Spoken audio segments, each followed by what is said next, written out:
Chris Amos here with Winding Road Magazine. This week we have the 2016 Honda Accord V6 Coupe. And we've got a 6-speed manual transmission in this one. And man, this car is a peach. It has such a great engine. It's got a fantastic transmission. I think it looks pretty good. Let's go for a drive.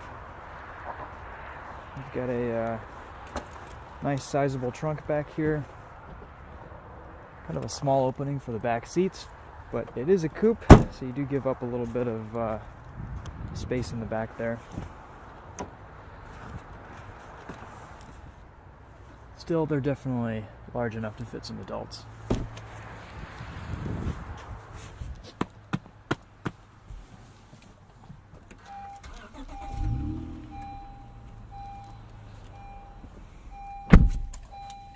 It's been a couple years since we had our last Honda Accord with a manual and a V6. And for some reason, this car feels way faster than before. It feels faster than actually a lot of sports cars.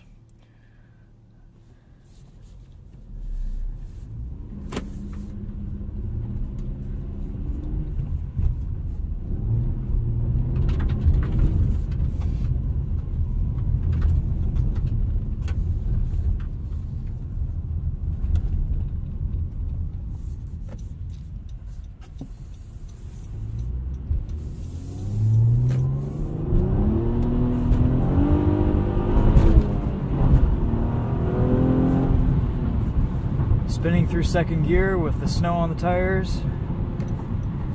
The roads are a little damp, but mostly they've dried out through most of the sections that we'll be driving on today. Still, we're going to take it easy because it's a little bit chilly out.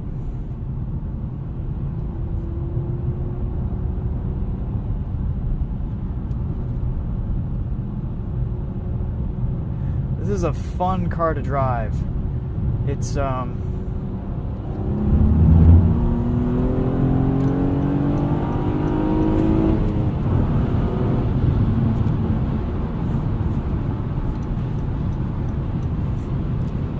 suspension is pretty soft and supple, but once it sets into a corner, once it leans in, it holds its line pretty well, and it rotates pretty easily.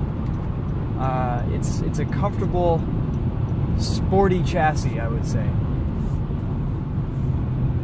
And couple that with a fantastic transmission and a really torquey, powerful engine. I've really enjoyed driving this car this week. Honda really know how to make a good 6-speed manual. You know, it's got somewhat long throws, but they're not too long. It's not a short throw shifter by any means, but it's the right amount of notchiness. It's a good, confident throw into the gate. It doesn't feel clunky, and you can shift pretty quick.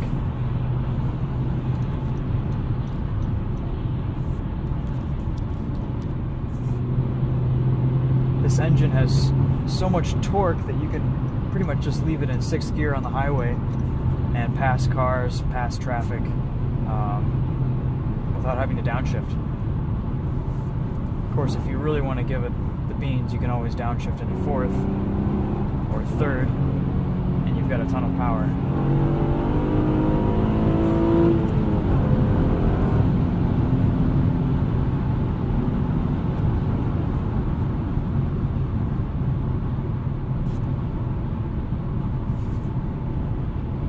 Not a whole lot of wind noise in here. It's pretty quiet. And otherwise, this is, it's a pretty basic car. There's no radar guided cruise control on this one. No lane keep assist, which honestly I kind of like. It's nice to have. It's nice to see Honda making some kind of just bare bones sports sedans. This is just a really good driver's car.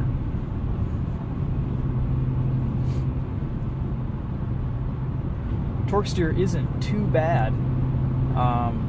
It's very manageable considering how much power it's putting down. And like I said, it definitely feels very front driven, which I think can be pretty engaging and quite a lot of fun. It's different. You set the car in a little bit differently than an all-wheel drive or a rear-wheel drive car, and man, it pulls. No auto rev match on downshifts. The pedals are placed pretty well for heel and toe, so I don't really think auto rev match is that necessary.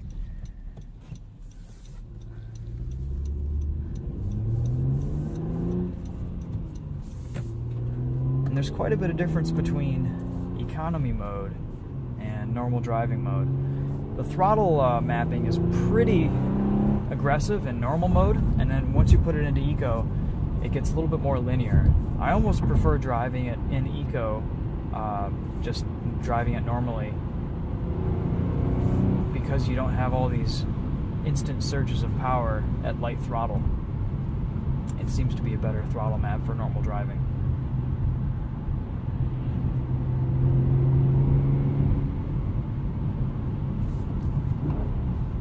It's a little bit easier to rev match in eco mode, but I don't think you get as much immediate torque as you do in normal driving modes.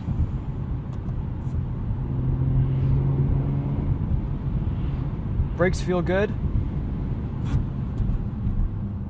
There really isn't anything special about the pedal feel. It's not spongy, it's not super stiff, it's just, it's good enough, it's fine. The brakes have enough power.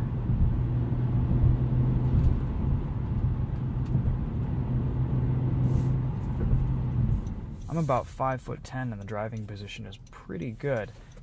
You've got full telescoping steering wheel, comes pretty close out. Good range of motion.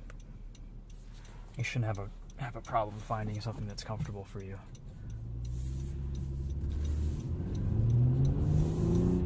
And as you can see, when you put your right turn signal on, you get a little camera on the right hand side that shows you what's in your blind spot. You can press this button on the indicator stalk here to turn it on all the time, but that camera is only on the right mirror, it's not on the left. The left side, they have a kind of a wide angle section to the mirror that shows you what's in your blind spot. But since this is a coupe, you have a pretty nice view out of the side window in both cases.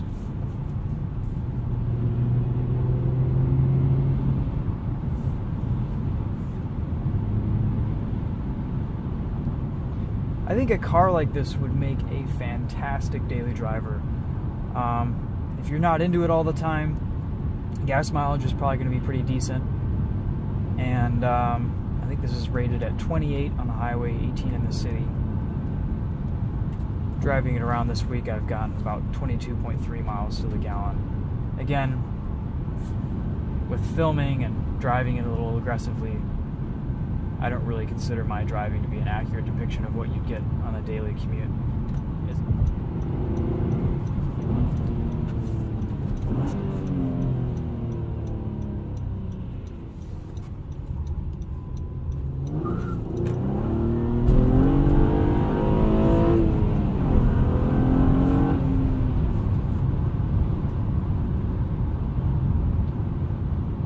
This car does have an open differential up front.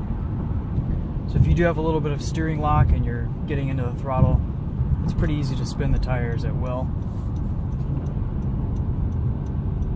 But torque steer isn't too bad. It's definitely manageable.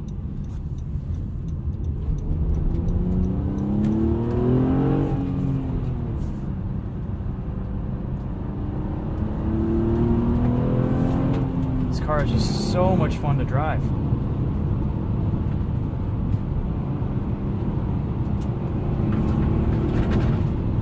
Kind of hard to beat torquey, naturally aspirated motors.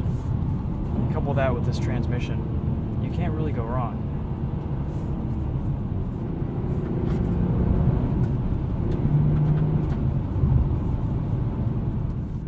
When I first got into this car this week, I kind of felt like it had an old school feel to it. Sure, it has a lot of your modern amenities, and it's refined, and it's comfortable and quiet. No interior rattles. But the fact that it's not turbocharged, and this is such a good manual transmission,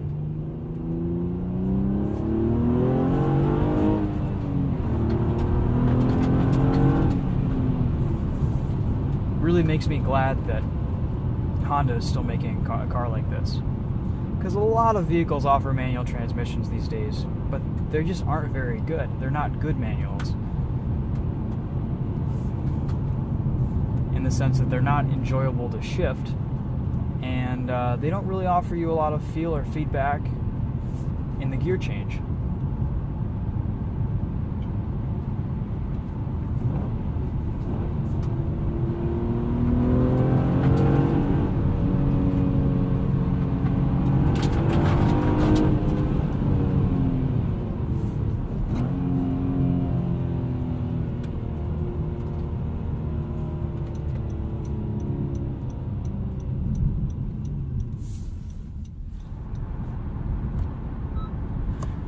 Let's turn off traction control here, and I'll show you how the car hooks up in 17-degree weather through first and second.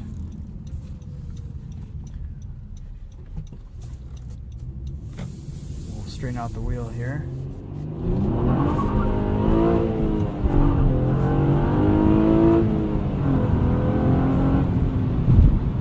So you pretty much spun through first gear, chirped second, and I don't think we got a chirp out of third. But man, this car is quick. It's great. 0 to 60 happens in enough time. I honestly don't think 0 to 60 times are that important. Second gear tops out at just under 60 miles an hour. You go into third.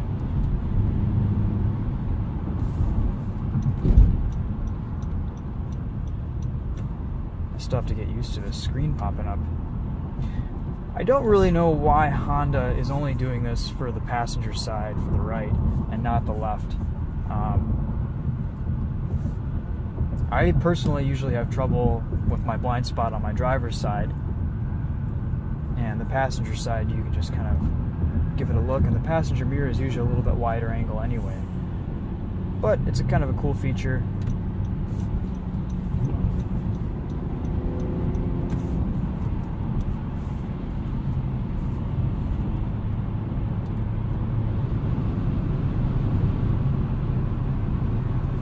See, what else is there to say about this car?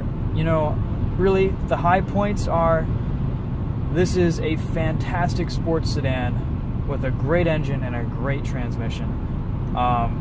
You know, Honda's been basically rocking this formula for a long time, and they're still doing it well.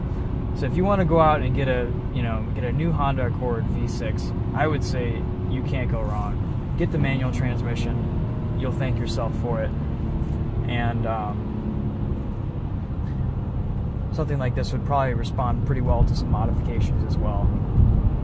You could put some better brakes on here, stickier tires, an exhaust, and you'd be in good shape.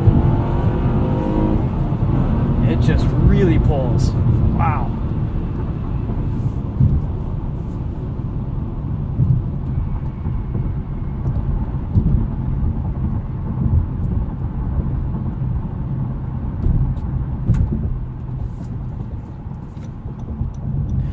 Alright guys, well I think that wraps it up for the Honda Accord V6 EXL. Thanks for watching, and let me know if you guys have any questions in the